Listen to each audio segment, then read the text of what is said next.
Hello student, last class में हमने first kinetic वार के बारे में तक पढ़ा था। सेकंड कैनेटिक वार ये स्टार्ट हुआ आपका 1748 टू 1754 तक।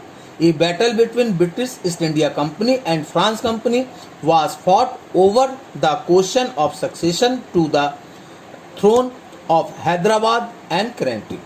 तो ये जो वार शुरू हुआ आपके 1748 से 1754 तक, और कहाँ पे हुआ? ये हैदराबाद में एक दूसरे को डोमिनेट करने के लिए। इसी तरह से थर्ड वार इनका शुरू हुआ 1756 टू 1763। अब इसके बाद आपका क्या कहते हैं, British conquest of Bengal. Bengal में ब्रिटिश किस तरह से अपना इंटर किया।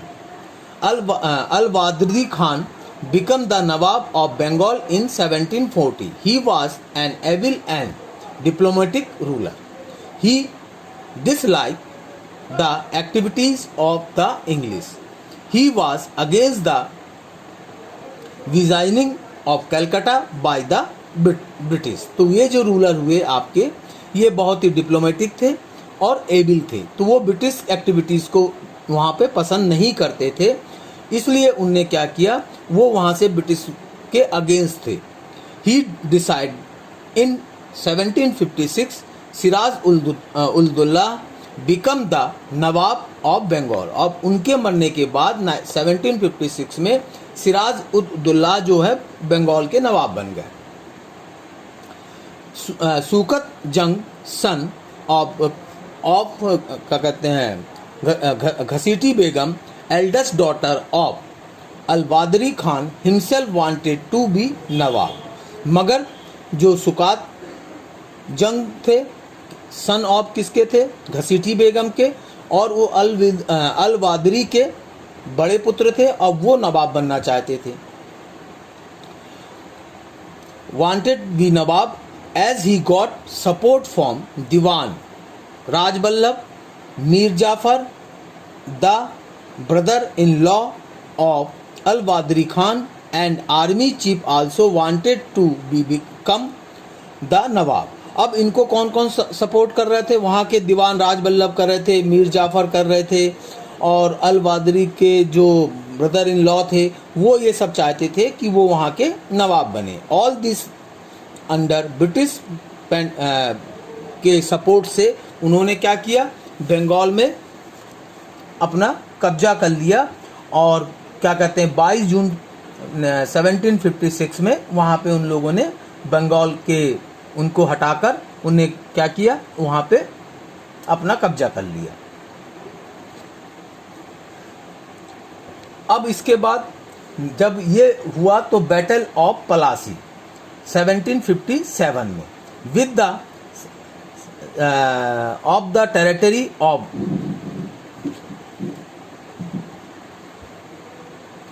of the Ali Nagar, most of the English demands were fulfilled, but they wanted to control Bengal। अब 1757 में जो बंगाल का जो मैक्सिमम जो टेरिटरी था, क्या कहते हैं, अली नगर का, वो उसमें इंग्लिश कंट्रोल हो गया बस। बट वो क्या करना चाहते थे कि पूरे बंगाल में कंट्रोल करना चाहते थे। दे civil occupied France company Chandranagar, and the Nawab could not stop him।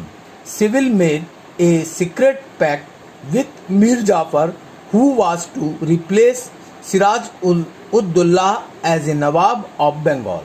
तो उन्होंने क्या किया, मीर जाफर के साथ एक गुप्त समझौता कर लिया जिसमें कि सिराज उद दौला को बंगाल की गद्दी से हटा दिया जाए। After the conspiracy pretest for war was reached, और जिसकी वजह से क्या हो गया, ये जो कॉन्स्पिरेसी थी, ये जो गुप्त समझौता था, ये कहाँ पहुँच गया, युद्ध में पहुँच गया।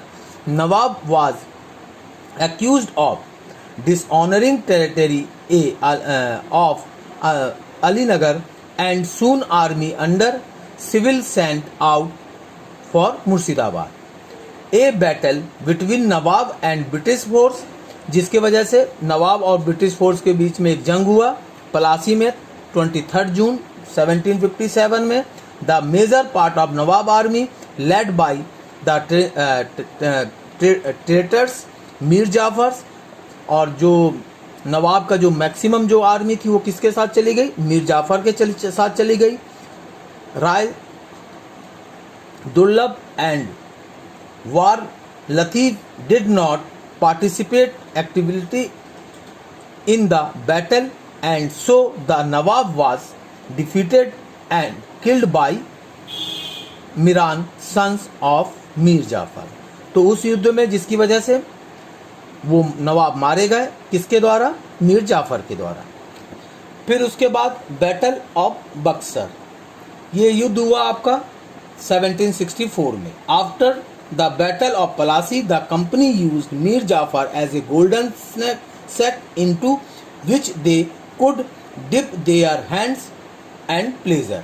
The treasury was empty. The demands of company kept on increase. तो इस बैटल के बाद मीर जाफर जब उन्हें ट्रेजरी को देखा तो वो खाली था, और ब्रिटिशर जो थे उनके प्रेशर डालना शुरू किया कि इसको आप इंक्रीज कीजिए, यानी कि ट्रेजरी को दोबारा भरिए। The official and their agents exploit peasant and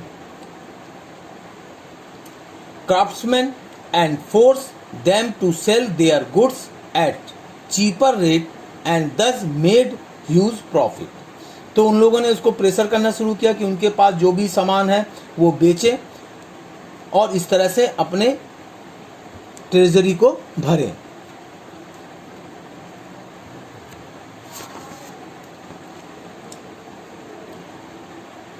After then, the Anglo and Maharashtra War. Mumbai was Western Indian center of British state, but the surrounding areas were under the control of the Maharashtra, due to which the British were not able to establish their control. जो मुंबई था आपका western India का British का centre point था control करने का, but उसके आसपास जो थे मराठास के कंट्रोल थे, जिसके वजह से ब्रिटिश अपने पावर को इस्टेब्लिश नहीं कर पा रही थी और ना ही उसको प्रॉपर कंट्रोल कर पा रही थी। After Mysore the Maratha were the only power left to challenge the British authority. तो मैसूर के बाद सिर्फ मराठा ही ऐसे बचे थे जो कि ब्रिटिश पावर को चैलेंज कर रहे थे। The British were trying to interfere in the internal affairs of the Marathas, और ब्रिटिश का क्या कोशिश थी कि मराठा के इंटरनल जो प्रॉब्लम्स थे या मैटर थे उसमें इंटरफेयर करने का। Unfortunately in the third battle of the Panipat in 1761 the Maratha power was crushed bye Abdali, और उसके बाद जब पानीपत का जो 1761 में जो लड़ाई हुआ मराठा के साथ, अब्दाली ने क्या किया, मराठा के पावर को डिस्क्रैश कर दिया, उसको खत्म कर दिया। After the death of the evil Maratha ruler Madhav Rao Raghunath Rao, the uncle of the minor ruler staked his claim for the throne. Nana Phadnavis and other Maratha sardars, the Bhonsle, Gaikwad and the Holkar did not support him. तो वहाँ पे जो आपके अदर मराठा थे तो वो उनको सपोर्ट नहीं किए, और जिसकी वजह से उनको उठा के वहाँ से बाहर फेंक दिया गया। And the third and the last Anglo Maratha war. अब इसके बाद वहाँ पे तीसरा और आखिरी जो वार हुआ, the fought during the reign of Lord Hastings 1817 से 1818 तक। The Peshwa had already signed subsidiary alliance with the British, but in 1817 the British resident start putting pressure on the Peshwa to sign new subsidiary alliance and his position as the leader of the Maratha Federation. तो चूंकि पेशवा ने पहले ही 1870 में britisher के साथ एक treaty sign कर चुके थे, बट उनने बाद में उनको फिर प्रेशराइज करना शुरू किया कि एक नया ट्रीटी में आप साइन कीजिए, और मराठा के लीडर के फेडरेशन के लिए उनको प्रेशर करने लगे. The Peshwa Bajirao second angry by the continuous interference by the British declared war on them, जिसके लिए पेशवा बाजीराव द्वितीय तैयार नहीं हुए और जिसकी वजह से ब्रिटिश के साथ एक युद्ध दोबारा शुरू हो गया। तो ये था आपका फर्स्ट चैप्टर और इसको आप लोग रीड कर लेंगे। Thank you.